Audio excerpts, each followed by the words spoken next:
बिहार में आगामी चुनावों को लेकर राजनीतिक हलचल तेज है। इसी बीच राष्ट्रीय जनता दल के नेता और पूर्व उप मुख्यमंत्री तेजस्वी यादव ने एक बार फिर 2020 के बिहार विधानसभा चुनाव को लेकर सवाल खड़े किए हैं। मीडिया से बातचीत करते हुए तेजस्वी ने आरोप लगाया कि प्रधानमंत्री नरेंद्र मोदी के 2014 में सत्ता में आने के बाद से देश की तमाम संवैधानिक संस्थाएं प्रभावित हुई हैं और अब वे निष्पक्ष नहीं रह गई हैं। तेजस्वी यादव ने विशेष रूप से चुनाव आयोग पर निशाना साधते हुए कहा कि चुनाव की तारीखों की आधिकारिक घोषणा तो बाद में होती है, लेकिन भारतीय जनता पार्टी का आईटी सेल पहले से ही इन तारीखों की जानकारी रखता है। उन्होंने कहा कि यह गंभीर मामला है और इससे लोकतंत्र को खतरा है। राजद नेता ने यह भी कहा कि सभी गतिविधियों पर उनकी नजर बनी हुई है, लेकिन जरूरी है कि संवैधानिक संस्थाएं निष्पक्ष और ईमानदारी से काम करें। उन्होंने चिंता जताई कि यदि इन संस्थानों की साख गिरती है तो आम लोगों को न्याय कैसे मिलेगा। वहीं तेजस्वी ने 2020 के बिहार चुनाव की याद दिलाते हुए कहा कि उस चुनाव में राजद गठबंधन ने बहुमत हासिल कर लिया था, लेकिन परिणामों में हेरफेर किया गया। उन्होंने आरोप लगाया कि चुनाव आयोग ने उस समय 3 बार प्रेस कॉन्फ्रेंस कर परिणामों को जस्टिफाई करने की कोशिश की थी, जो अभूतपूर्व था। उन्होंने इसके साथ ही यह भी सवाल उठाया कि शाम में वोटों की गिनती क्यों रोकी गई थी और रात के समय दोबारा क्यों शुरू की गई।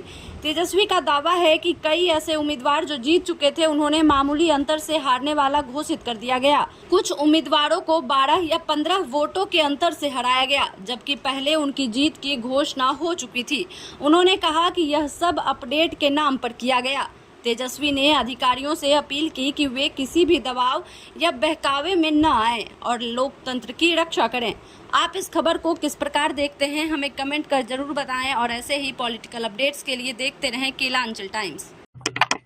आप सब लोग जान रहे हैं 2014 के बाद से जब से नरेंद्र मोदी जी प्रधानमंत्री बने तब से जितने भी कॉन्स्टिट्यूशनल इंस्टीट्यूशंस संवैधानिक संस्थाएं हैं सबको हाईजैक कर रखा है।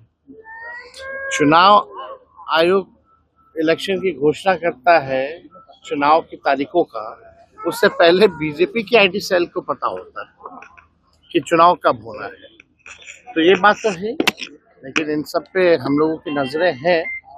लेकिन इसमें तो जो कॉन्स्टिट्यूशनल इंस्टीट्यूशंस है उनको ईमानदारी से जो है चुनाव कराना चाहिए और अपने दायित्वों का निर्वहन करना चाहिए।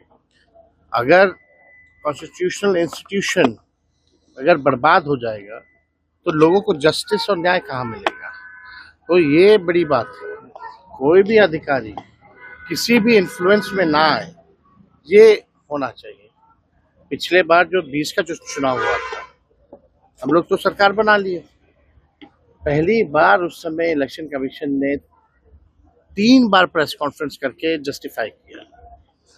आखिर चुनाव की गिनती क्यों रोकी गई शाम में, फिर रात के अंधेरे 11-12 बजे की शुरू की गई और जो जीते हुए कैंडिडेट जिनको अनाउंस कर दिया गया था शाम में हमारे, उनको किसी को 12 वोट से, किसी को 100 वोट से, किसी को 500 वोट से घोषणा होती है कि हार गए जो जीते हुए शाम में थे। अनाउंस्ड ये कह के कि भाई अपडेट किया जा रहा है कंप्यूटर में। तो इस तरह की बातें तो हैं। साथ में सभी लोगों को सजग भी रहने की जरूरत है और देश की जनता ये मानती है कि जितने इंस्टीट्यूशंस हैं अब बीजेपी का एक प्रकोष्ठ के रूप में पार्टी का काम कर रही है।